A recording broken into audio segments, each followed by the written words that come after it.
Assalamualaikum warahmatullahi wabarakatuh. Bertemu kembali dengan channel PLC, Basic Learning Center. Kali ini kita akan melanjutkan pembelajaran yang lalu terkait uji prasyarat analisis.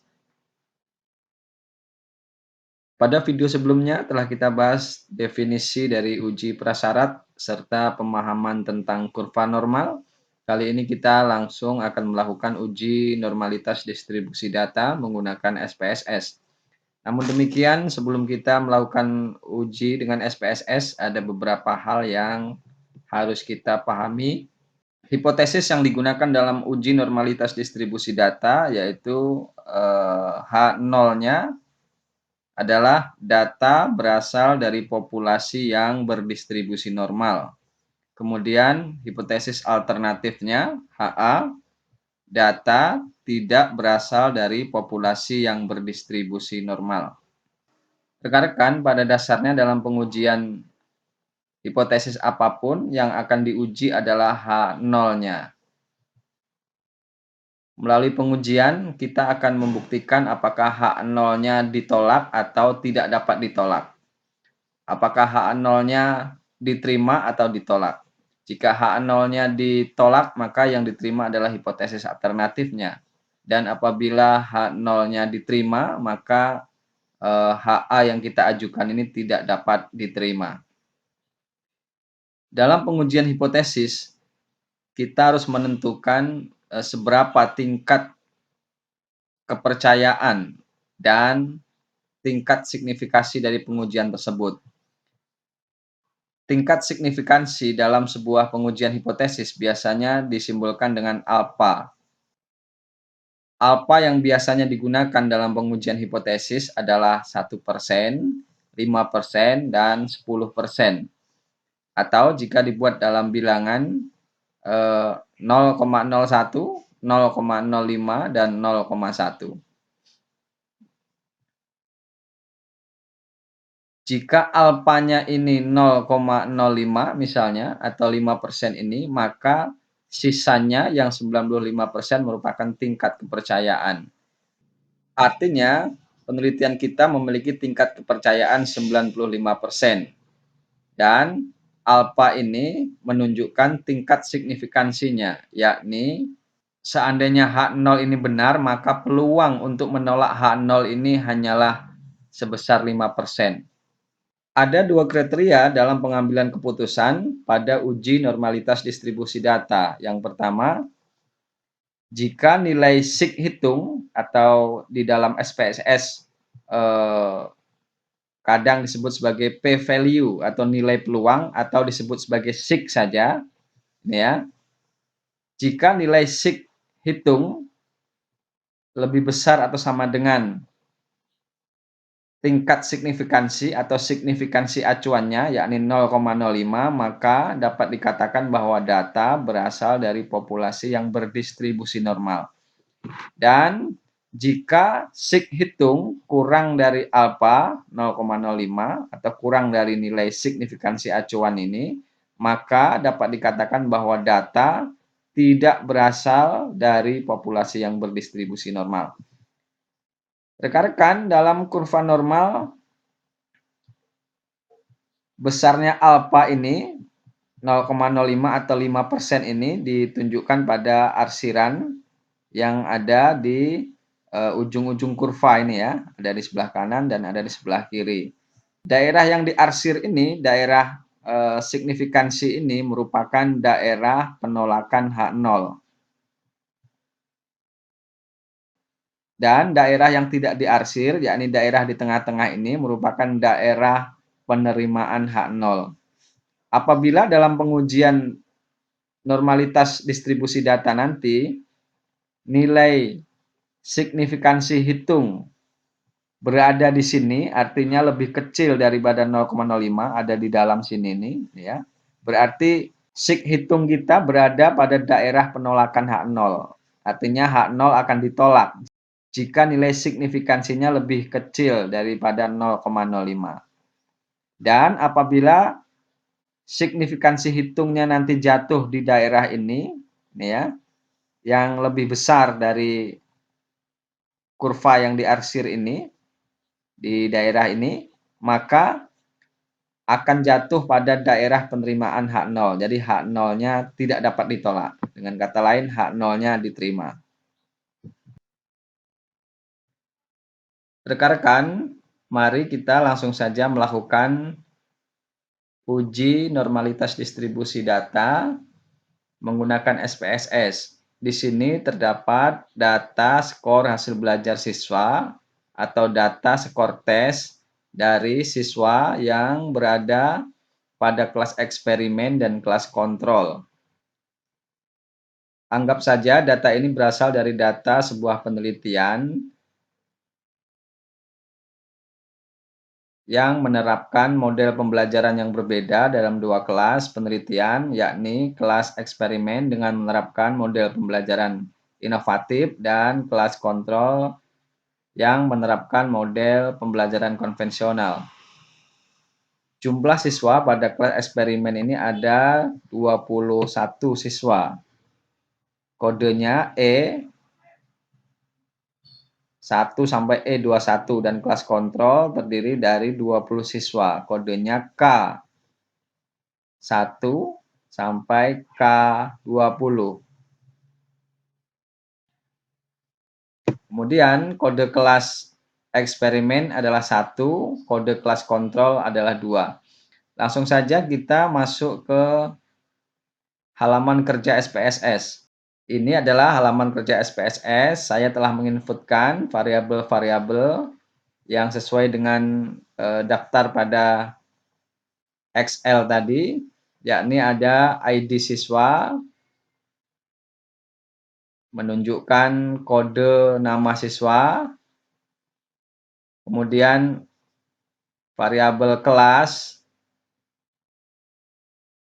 Ingat kembali bagaimana cara menginputkan di bagian value ini.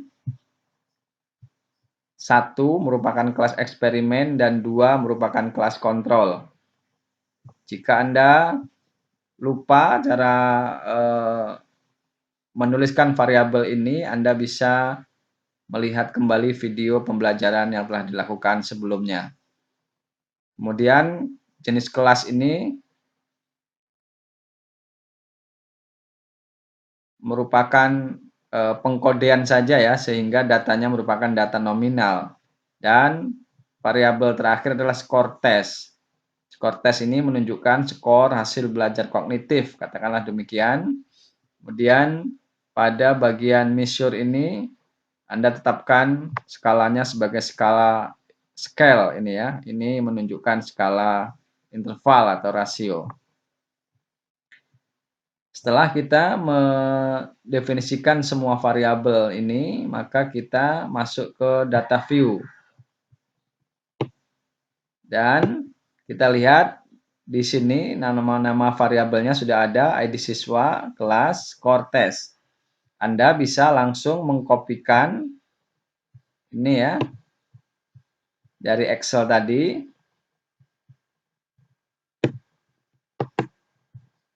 Di copy itu langsung dipastekan. Nanti data-data yang dari Excel tadi akan tersalin pada halaman kerja SPSS ini. Kita lihat.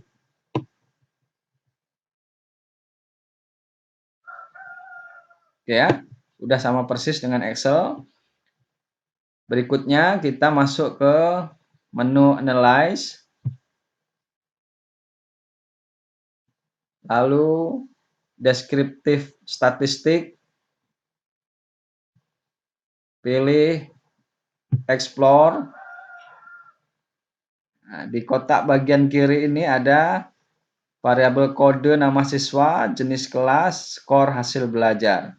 Skor hasil belajar kita masukkan pada kotak dependent list di sini. Kemudian jenis kelas ini masuk ke kotak factor list. Dan kode nama siswa biarkan saja berada di kotak sebelah kiri. Lalu kita masuk ke statistik untuk meyakinkan. Tingkat kepercayaan penelitian kita 95%, ini berarti alfanya 5%, 0,05. Anda boleh centang deskriptif di sini jika ingin mengetahui data-data deskriptif seperti mean, median, modus, dan seterusnya. Lalu continue, kemudian masuk ke plot. Nah, jangan lupa di sini dicentang normality plot.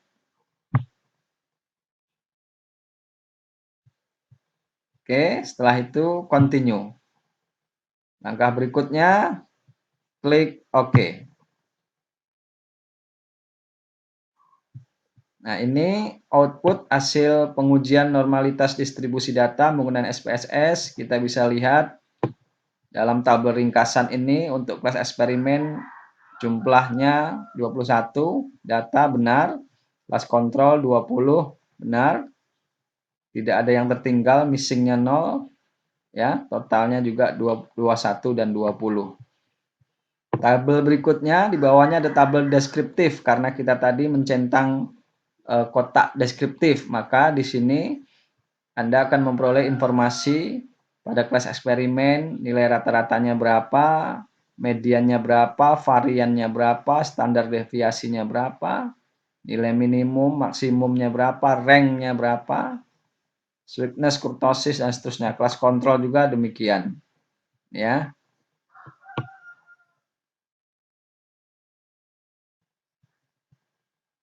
Tabel terakhir, ini tabel yang paling penting. Ini adalah tabel hasil uji normalitas distribusi data. Di sini ada uji Kolmogorov-Smirnov dan Shapiro-Wilk. Anda lihat di atas pada Kolmogorov-Smirnov ini ada superscript A. Ini kita cari A adalah Lilliefors significant correction. Jadi hasil pengujian Kolmogorov-Smirnov ini sama dengan hasil pengujian Lilliefors dalam SPSS ini. Ya. Kemudian di sebelahnya ada uji Shapiro-Wilk.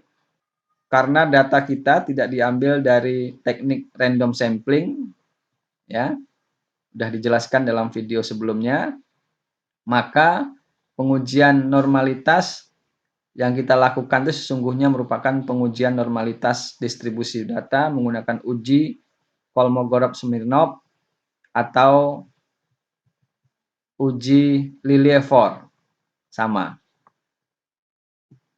Kita lihat pada baris kelas eksperimen di sini, nih ya, signifikansi hitungnya ada 0,200.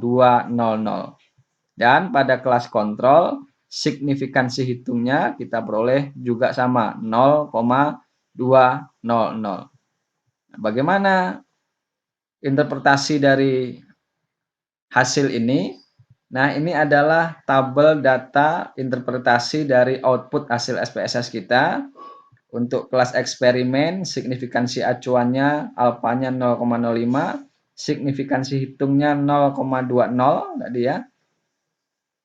Kemudian kelas kontrol, signifikansi acuannya 0,05, diperoleh signifikansi hitungnya juga 0,20, di mana kriteria pengambilan keputusannya terima H0, terima hipotesis 0 jika signifikansi hitung lebih besar atau sama dengan signifikansi acuan.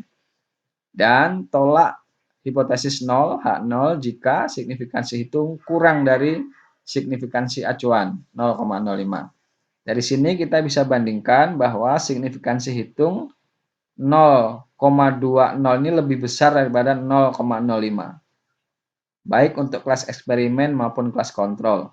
Sehingga keputusannya atau hasil pengujian kita adalah untuk kelas eksperimen terima H0-nya, yakni data berdistribusi normal atau data kelas eksperimen ini berasal dari populasi yang berdistribusi normal.